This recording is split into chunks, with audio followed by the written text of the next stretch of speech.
Alright, we're recording. Okay. My seat belt is properly mounted and secured. No loose or missing nuts and bolts. Not cracked, bent, or broken. It latches securely. The belt itself is not cut, torn, or frayed, and it is adjusted to my driving. I will now do a safe start to build my air pressure up to governor cutout between 100 and 125. I'll make sure my brakes are set, transmission in neutral, push the clutch in, start the engine, and slowly release my clutch.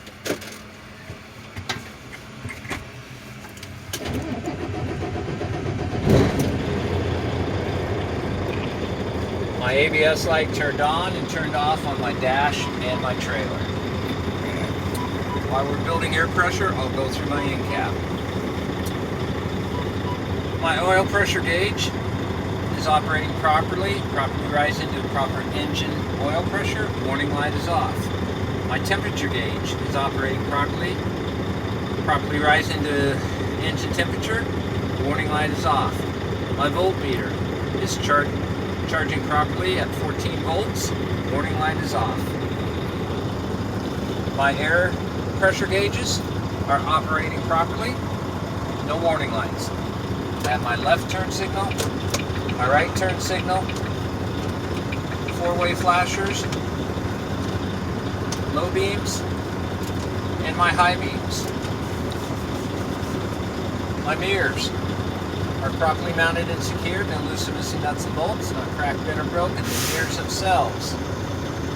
My governor cut out at 120 psi. The mirrors themselves are not cracked or broken. They are clean, free of illegal stickers, and they're adjusted to my driving.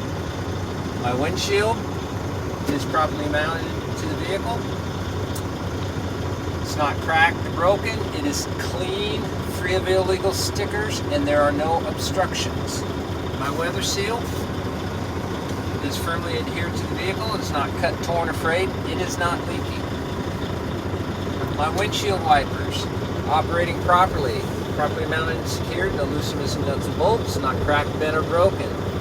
The blades themselves are not cut, torn, or frayed, and firmly pressed against the windshield. The washer fluid is operating properly. My heater is operating properly. My defroster is operating properly. I have a city horn and I have an air horn. Pretend it works. My fire extinguisher, located to the left of me on the floor, is properly mounted to the vehicle. It is fully charged and properly rated at 10 DC. I have 3 red reflective triangles in the box here, and I have spare fuses in my fuse box. I will now perform my air brake check. First one will be my leak test. If I was on an incline, I would chock my tires, but since we're on level ground, I will put the transmission in low gear, turn the engine off, turn the key to the on position, and release both my brakes.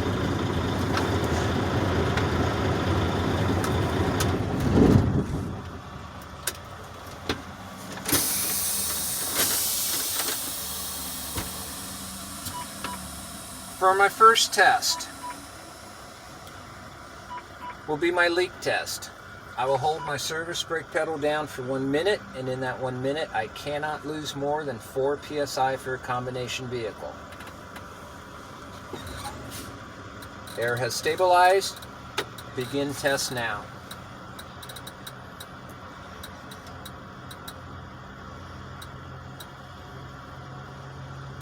Beep beep beep beep beep beep. That was 1 minute, and I did not lose more than 4 psi for a combination vehicle. My next test will be my low air warning indicator test. I will fan my service brake pedal down, and my low air warning indicator, which will be a light buzzer flag, should activate before air pressure drops below 60 psi.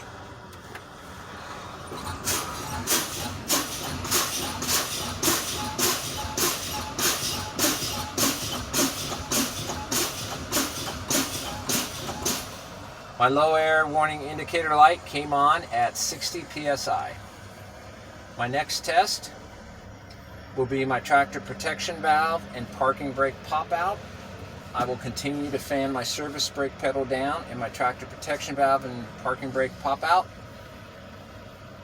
should activate by the time air pressure reaches 20 psi.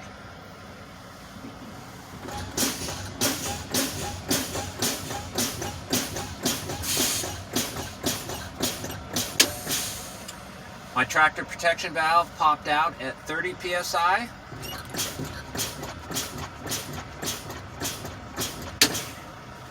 My tractor parking brake valve popped out at 25 psi.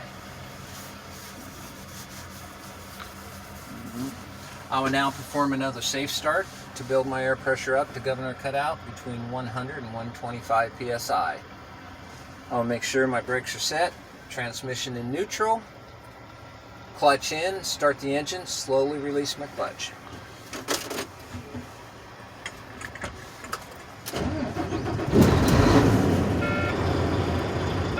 My ABS light turned on and turned off on my dash and my trailer. May I give it some RPMs to build the air pressure up.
My governor cut out at 120 psi.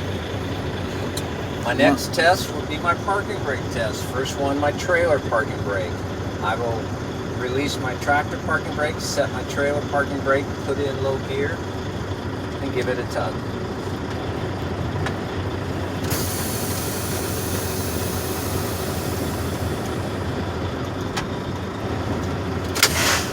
My parking brake held. Next one will be my tractor parking brake. I will release my trailer brake, set my tractor parking brake, put in low gear, and give it a tug.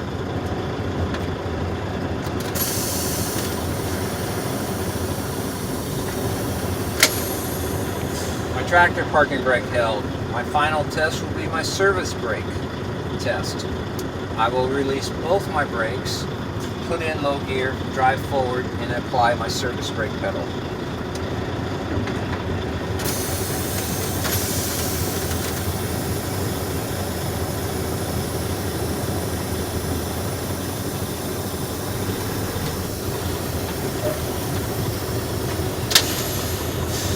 My service brake stopped me, and my vehicle did not veer to the left or right.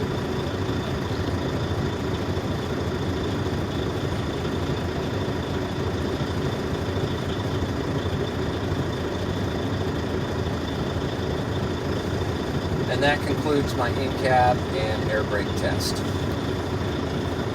All right.